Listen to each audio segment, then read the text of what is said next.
Hello and good evening, good morning, good afternoon, wherever you are in the world. We're looking at the results from Black Friday and Cyber Monday, specifically in the US. Let me bring on Joe Shasteen from Retail Next, who's going to be taking us through the data points. Joe, good morning. Hi, Alex. Good afternoon. How you doing? I'm doing great. Thank you so much for having me join you today. My pleasure. Sorry, I said good morning. You said good afternoon. It's morning for you, no? It I is good caught you. morning for me, but good afternoon for you, right? So yeah, Yeah, I don't know. Good evening, right? Depends on how you look at it. yeah. It's dark. The sun has disappeared. I don't know what time. Just out of curiosity, what time does it get dark in San Jose? It's about we'll say I was at maybe about 5:30, 5 o'clock. It's a Okay. little, not too bad. Yeah. Yeah, no. In the UK, it's like at 3, and in Madrid, it's about 5. So, but anyway, listen, Joe. I know you've had an incredibly busy week. You've been talking about the findings from your data. So, if you don't mind, for those who don't know Retail Next, and I know you guys have been around for a very long time and have an impressive list, customer base list. Can you just give us a sort of a 1 minute on Retail Next, the data set that we're going to look at? In terms of Black Friday, Cyber Monday, and projecting that forward. And then we'll just get straight into the data. Yeah. So Retail Next is a technology platform that aims to bring e-commerce style shopper analytics to brick and mortar stores. So we primarily will focus on putting a camera at the entrance to a store just to understand how many people are entering in and out of that location. And for the most part, when we're discussing the data that I'm going to be showing in the PowerPoint that I will share, all of the data is generated from just one single camera at the front of a store, just tracking people as they enter and as they leave, generating a traffic in and a traffic out count. And that is the data that we are analyzing. The metrics that we are using in this report too would require the store to have been open for a full year so that we can get that nice comp picture of how the store performed last year during Black Friday, how the store is performing this year, and what can we see from a trend perspective. One other thing to note with the data that I'm sharing here today is that we do scale this to be more more representative of the overall U.S. retail market. However, Yeah. we do not include grocers and we do not include gasoline or sort of gas station purchases in these metrics. It's primarily focused on specialty retail, as well as maybe some of the department store retailers as well. But yeah, that's kind of the data that we have. Retail Next will also be able to provide information around in-store shopper behavior. That's not the data that I'm going to get into today, but that is another big focus of what we can do is provide those e-commerce style analytics for interior shopping. So how many people are dwelling, Got you. how long are they dwelling, all of that sort of information around what people are doing when they come in the store. And I think more or less it's around 5,000 data, 5,000 stores, roughly, right? I think, Yeah, in that range. Yeah, give or take. 575. Yeah, there's a lot. It Um, changes. It's changing all the time. I got you. Okay. Well, listen, I'm super excited. I love data. I love, and I said this to you off camera. I love the fact that you're in Milton Keynes and in Madrid, my two favorite places. Oh, it's no, we go Milton Keynes, concrete cows, roundabouts. But anyway, let's dive into the data. Great. Okay, perfect. So just to kind of set the stage, we've got an initial view into, what we've been seeing kind of trend wise going back into the summer of, 2023. So I think generally speaking, what we were seeing through summer and most of, early fall or end of summer is kind of year over year declines compared to 2022 in that, 1 to 2% range. Throughout most of the summer, we did see a nice, uptick during that 4th of July week with some comp dates. But again, for the most part, 1 to 2% decline was what we were seeing leading up to the fall. Then once we started getting to fall, maybe a little bit more of the back to school season, we're starting to see a little bit more of a decline into that 3 to 4% range leading up to November. Now, what we know leading up to that week of Black Friday and then Black Friday itself is that there is usually a positive uptick in traffic trends, compared to maybe November week 2 or even November week 3 in this case. And that's exactly what we ended up seeing. So our overall numbers for November week 4 were, as positive they've been in, the last 4 or 5 months at only about a decline of about 0.5% for the whole week of November. But on an even more positive note, what we were seeing was that when we actually drill into the individual days leading up to Black Friday, as well as the weekend for Black Friday itself, we saw very positive metrics. So Thanksgiving is a very small sample size, so we could disregard that metric. But if we look at just Saturday or Black Friday itself on November 24th, we're at plus 2% for traffic. And then we carried on that kind of positive trend for Saturday and Sunday as well at about a +1 year over year. So, So just quickly, is that a translation that from looking at the previous data set that people are actually, because I keep hearing that Christmas and shopping is happening earlier in the year, so people are, so when you looked at the slide, it sort of, there was a massive downward slide leading up to, so people were like purposely holding back, because in the UK there's been a lot of complaints, or I've listened to some analysis on the fact that everyone just threw their offers from like the beginning of November to try and get people to come in. But looking at your data, it sort of actually validates what's happening. That there is is that right? Am I reading that right? Well, yeah. So from what I had seen, right, when I was doing research more on the U.S. side of things, a lot of the expectations were, we've been seeing kind of softer trends leading up to Black Friday. Inflation was still not great for customers. There's a lot of concerns around too of, are the Black Friday deals worth it? Can you get those earlier? Can you get them later? Do you need to go out and shop on Black Friday? So a lot of questions there that I think was, tempering my expectations. I think, when I was asked, I was expecting Black Friday itself to be maybe flat to slightly negative. So it exceeded my expectations when I saw that based on the perceptions, kind of what we had been hearing of those deals shifting forward. I think I saw some research too that in the US, the discounts were at their highest rate that they've been in years for October. So discounts were getting pushed earlier in October. But again, what we ended up seeing from our metrics is that on Black Friday itself, people still went out. It still seems like it's an event, right? So last year for Black Friday, we were +7 compared to 2021. And then this year we're +2 compared to 2022. So we're still seeing increased growth, even compared to 2 years ago, 2021. Now, 2019 and pre-COVID is a bit of a different story there, as we're still, not fully recovered from where we were pre-pandemic. But I think, some of the patterns have just completely shifted the, shopping dynamic post-pandemic era. So we might never reach that level. But again, we're seeing, much stronger performances than we initially had expected to see, based on, perceptions and some of the surveys that we had been getting from customers as well. Fantastic. Brilliant. I interrupted your flow. Sorry. No problem. Yeah. So I think, the main takeaways here was, very positive Black Friday in the US. And I think really specifically what we wanted to call out was the really strong performance in the health and beauty category. Now, this might not necessarily be much of a surprise. We do tend to see health and beauty perform very well around this time of the year, kind of getting ready for holiday, getting ready with some of those gifting purchases, right? So that was really, really strong performance. But, I think just to kind of see that pretty much double-digit growth over the weekend, year over year, was really, really positive to see for health and beauty. I think we had some perceptions that this might occur.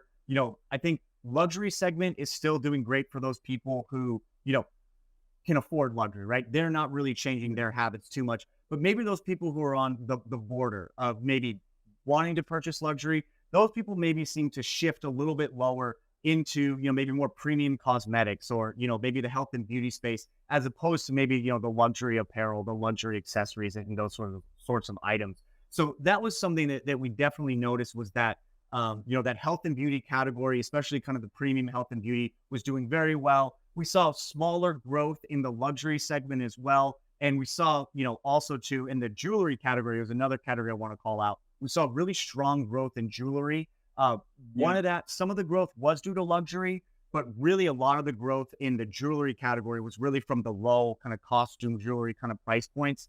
That's where we were really seeing a lot of growth in that segment as well.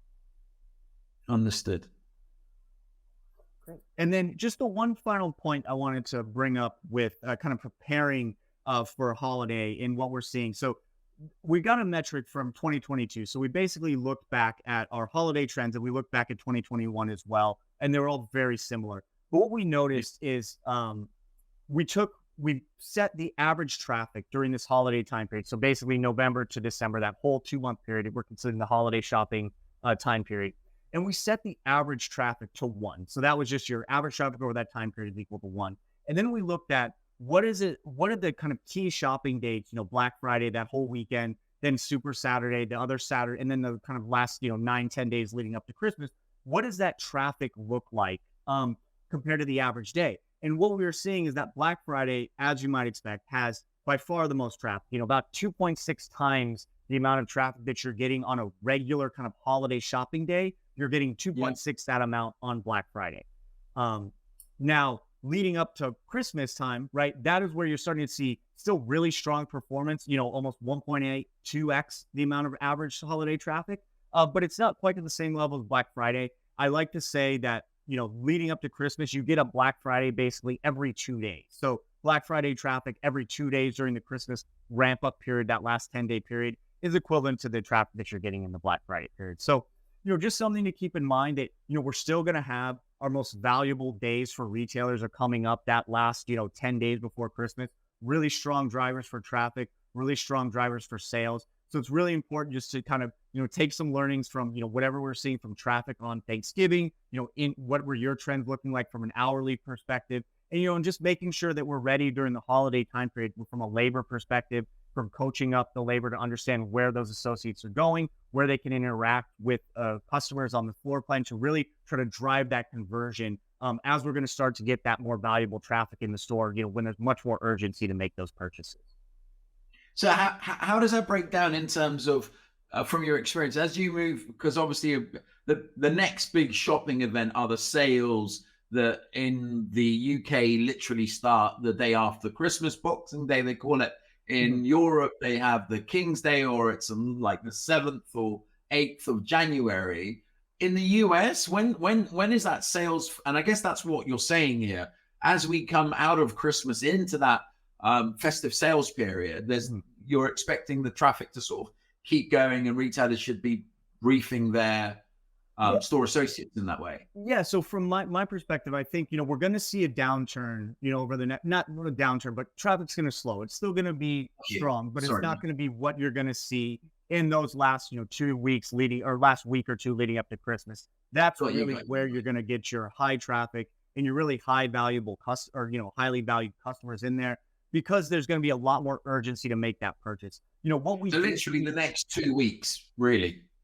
Yes. Yeah. So I would say probably starting around, this about 2 Saturdays out from Christmas. I know we've got a little bit of a kind of a on Christmas this year, in that, I think Christmas last year was on a Sunday. This year, I think it's going to be on a Monday. So it's going to be about 2 Saturdays out from Christmas is really when you start to see that stronger growth. And, in this case, we had a 1.8 times traffic day on that 2 Saturdays out. And then right before, the 12/23 on that Friday, we had about a 2.0x traffic. So a little bit lower because you had Christmas Eve kind of driving down that Saturday trend. But this year, I think it'll be interesting with that Christmas Eve on Sunday. How is that driving it? And you'll have a full Saturday for shopping right before Christmas that day.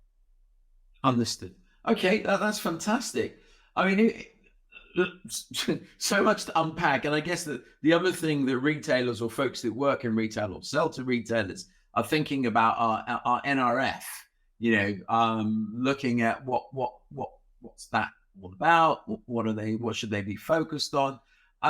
You're going to be there. You're going to be talking. What's your focus this year on NRF?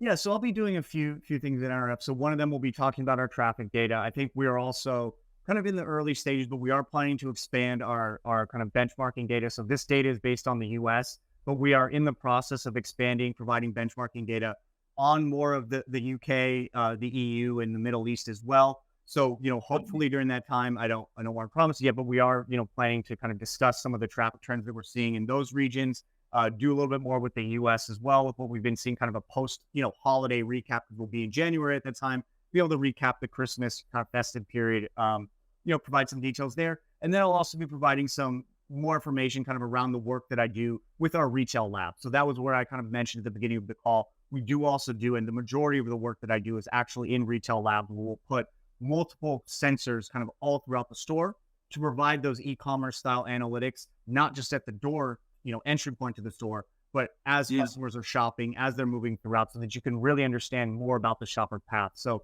one of the sessions that I'll be talking about will be highlighting some of the work that I've been doing with one of our customers on that side of things as well. Making the invisible visible, right? Exactly. Yeah, exactly. So, I mean, really, that's an interesting thing, because that's like something I've been, my whole career has been in creating or transparency in the path to purchase Yeah. and understanding people's shopping missions. I was just curious, are there any snippets that you can share with us in terms of things that surprised you by that? Because obviously I always get surprised myself on projects, but I was just wondering, is there anything that surprised you when you were doing that?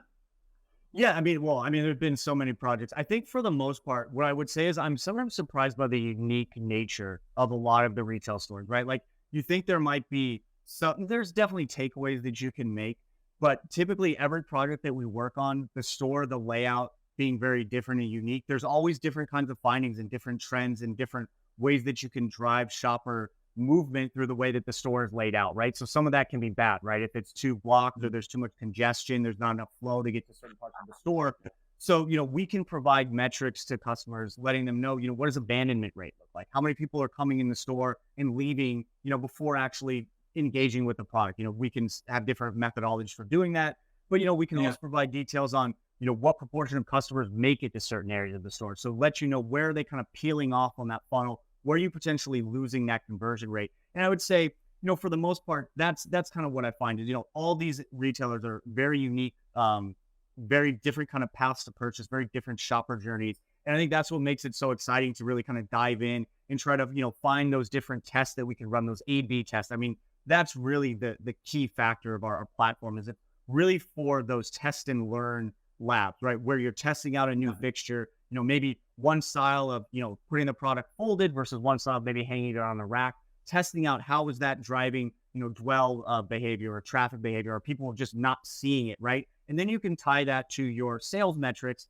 and understand, not only that kind of lagging indicator, did someone buy, but where did we maybe lose them on the funnel, right? Did they even get to the product? Did they even know that it exists, right? And if not, then maybe you need to move it to a place where there's more traffic, where people will see it. Or maybe it is in a great spot for traffic, but it's in an area of like a major thoroughfare and people don't want to stop and shop that. So you need to provide to give them, a little bit more ability to kind of, interact with the product and not be getting bumped into by customers that are moving through. There's so much kind of data that you can get through understanding customer flow and overall dwell and, traffic to different areas of the store. And, working with the advanced analytics team at Retail Next, we can provide all other sort of custom metrics around, how shoppers are behaving in store and what they're engaging with and what they're not engaging with.